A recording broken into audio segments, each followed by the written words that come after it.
Salut les amis de eSport TV, merci encore Gaël de la confiance renouvelée, merci de des likes, merci de des abonnés, merci également de baisser les commentaires Gaël, toujours un plaisir de vous servir Gaël. Donc aujourd'hui on va parler encore en débrief match Liverpool Inter de Milan, wax également qui di Bayern de Munich ak Salzbourg, mais aussi Gaël, comme je dis, donc prochaine vidéo bi seetaan leen ko parce qu'on va parler de l'équipe nationale du Sénégal, jox détails yi mercato bi ak aussi li nga xam moo jëm ci préparation barrage Coupe du Monde. Mais d'abord félicitations à nos Lions, Lions du Sénégal yi nga xam ne tey ñoom pour le dernier tour jëm ci éliminatoire et qualification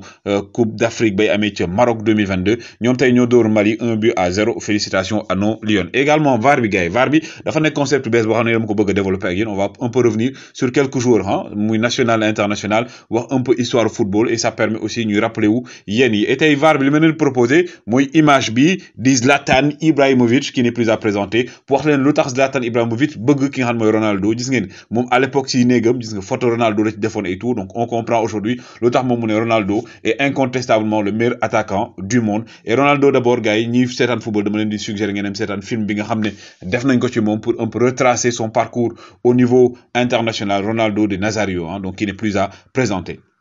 Donc, je vous l'ai dit, on va parler de Liverpool aujourd'hui sauvé par un certain Firmino, mais aussi Bayern de Munich binan merci Coman ak Sadio Mané tay match bi mu def, donc mi-fruit mi-raisin Sadio Mané lu ko waral nañ ko wax. Mais d'abord, Gianni Infantino, le président de l'instance de la FIFA, mom day ñëw Sénégal, fi lay féké sax inauguration donc stade bu bees bi, en même temps war na dajé ak président Macky Sall, dina dajé également wa fédération pour waxtaan un peu football ak perspective, mais aussi féliciter encore Sénégal ci li mu gagné. D'abord, les Lions du Sénégal aussi si c'est un barrage contre Égypte. Donc c'est un camp de base dañ koy defay Paris le 20 et le 21 mars avant ñoo dem ci Caire pour jouer ce match aller, après ñoo Sénégal jouer match retour bi fini. Donc les Lions vont se préparer et se rencontrer même à Paris. Donc yeen gis ni donc di Abdoulaye Doucouré mi nga xam mi ngi nekk fa nga xam moy ci Leicester, mom fi mu ne nii fédération malienne daf ko bëgg mu am nationalité li nga xam moy nationalité malienne pour rejoindre l'équipe nationale Mali, mais également Moussa Dembélé, le capitaine de Lyon, attaquant Lyon également, mais Gaï Lolo demande le bataille pour moi il faut que d'abord paperasse administrative, donc c'est pas encore réalisé, mais Mali ñom ñaar le bëgg pour ñu rejoindre cette équipe bi. Également Diego Simeone aujourd'hui avec l'Atlético de Madrid qui s'est fait battre aujourd'hui par la lanterne rouge plutôt Levante 1-0. Fi mu ne nii ñom tamit ñu ngi ci crise fofu ci Atlético de Madrid. Mais également un autre entraîneur Antonio Conte mo xam ngeen ko il est véridique mom bam ñëwé da fekk Tottenham am philosophie bo xamné mom day jël centre formation jeune di len former mu ne bu Tottenham bëggee gagner il faut mu am expérience et que loolu du joueur centre de formation ñoo leen koy jox. Waxoon naa ne également Raphaël Leao fi mu ne nii moom Milan AC la ko bëgg prolonger. Leao en 2022 il a joué donc 8 matchs il a marqué 5 buts et délivré 3 passes décisives. Mom sax tay de waa Milan dañ ko décorer 100e matcham taxna ñu def ko décorer ko jox ben prix fi entraînement la woon gis ngeen ko avec la légende que vous voyez à ses côtés Maldini, Paolo Maldini. Donc Leao bi nga xamné dañ ko bëgg prolonger fofu ci Milan AC.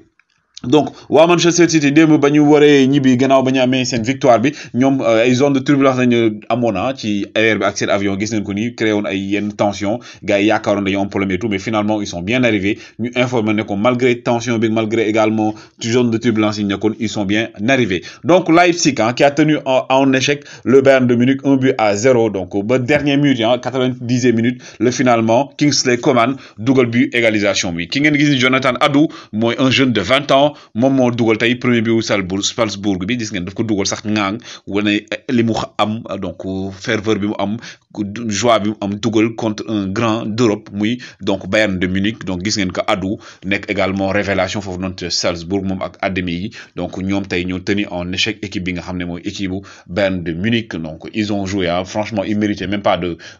faire match nul buñ gagné won tay du bête kenn mais quand même le Bayern de Munich qui reste le grand Bayern de Munich. Bayern de Munich mi nga xamné tay il a fallu donc que ki nga xamné moy Kingsley Coman donc sur d'abord une déviation de Pavard dem ci Müller mu passe ko ki nga xamné moy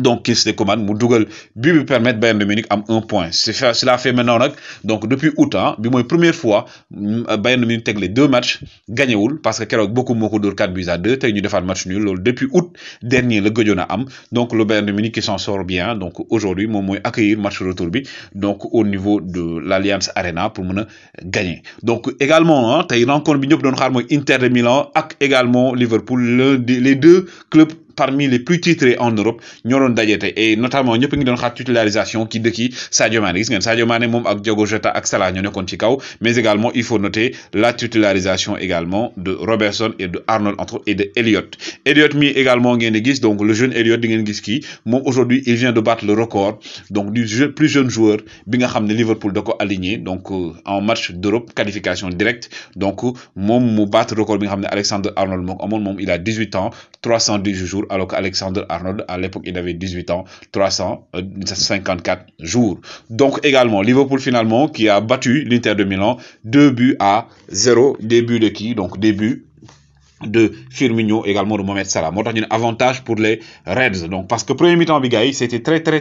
serré loolu dinaa ci joxe détail par rapport ak Inzaghi li mu indi woon franchement Inzaghi tey bett na et surprendre na Liverpool yëpp mais d'abord comme j'ai dit il a fallu que Firmino dugg donc pour indi premier but bi nga xam ne donc moom mooy à la 74e minute le dugal un but de la tête donc benn corner la mu dagg première poteau bi dugal but bi donc vous allez voir les images de ce but de Roberto Firmino donc mi nga xam ne donc il fait partie des cadres de Liverpool moom sax ñi ngi naan boo moytuwul day prolonger parce que gis ngeen recrutement yi nga xam ne Liverpool def na ko donc Liverpool également day waaj a dégraisser également on parle de Chamberlain ne day dem Firmino day dem ñi ngi wax aussi Sadio Mané day dem donc Salah instant yi dañ ko bëgg a prolonger mais ba tey prolongé gul donc loolu yëpp nag jur coow tax ñu naan kii mooy dem ku du dem mais en tout cas fi mu ne nii les places coûtent cher au niveau de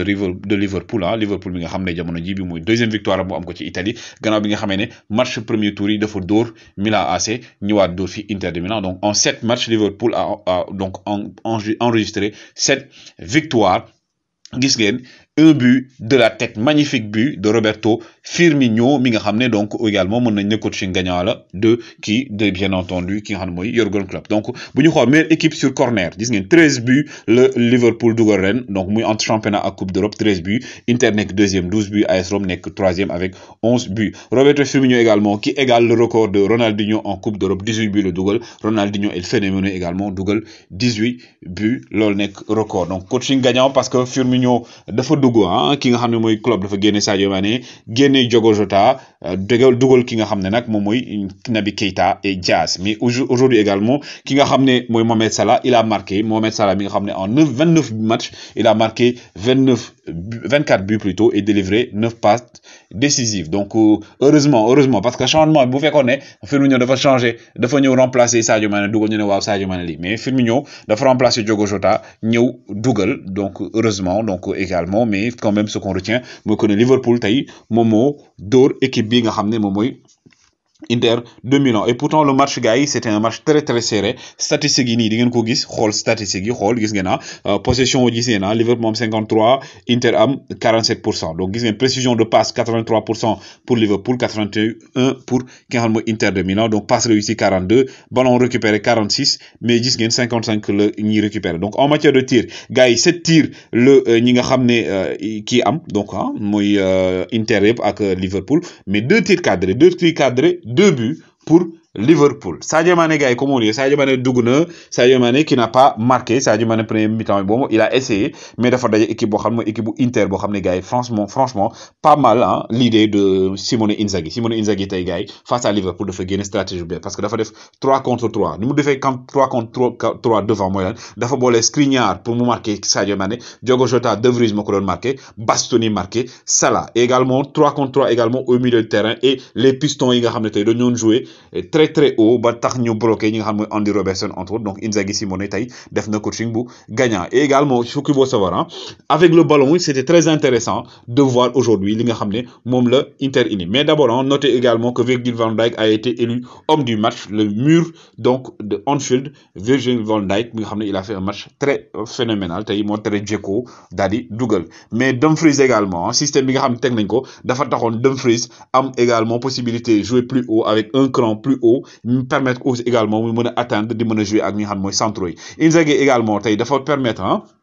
système bi mu teg reculer un peu milieu de terrain bi et rapprocher également le bloc et Vidal aujourd'hui aussi dafa nekkoon un peu plus haut moom gêner également li nga xam mooy 1 contre 1 bi nga xam ne Sadio Mané il était fort 1 contre 1 bi également bi nga xam ne Diogo Jota ils étaient forts gros travail également de préparation parce que Inzaghi tey boo gisee dafa lire jeu ñi nga xam ne moom mooy ñii di waa Liverpool franchement adaptation bi nga xam ne am nañ ko si relance yi ak gérer pressing bi nga xam ne mooy les 3 milieux yi nga xam ne dañoo nekkoon ci kanam bloquer également les transitions entre les milieux de terrain de Liverpool et l'attaque de Liverpool donc li ñu teg dafa nekkoon loo xam ne franchement mooy loolu et constamment également da ngay gis 2 joueurs yoo xam ne chaque fois dañuy jéem a ubbi pour nekk dans la zone offensive de Liverpool et également da ngay gis ne tey li fi Antonio Conte tegoon muy le jeu rapide bi bloc bi ñu doon jouer également ak aussi fermer ligne yi Inter philosophie boobu la maintenir mais également Inzaghi dafa lire jeu wu ñi nga xam ne moom mooy Liverpool indi ko décortiquer ko ba tax na tey franchement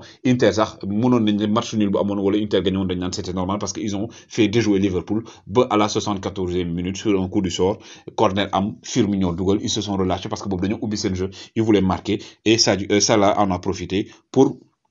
marquer le second but donc des Liverpool bi gagné donc gars c'était ça wéy leen di like wéy leen di abonné joxe leen sa analyse na ngeen gisee match Sadio Mané bi et je vous donne rendez-vous pour la prochaine vidéo on va parler de mercato avec des surprises.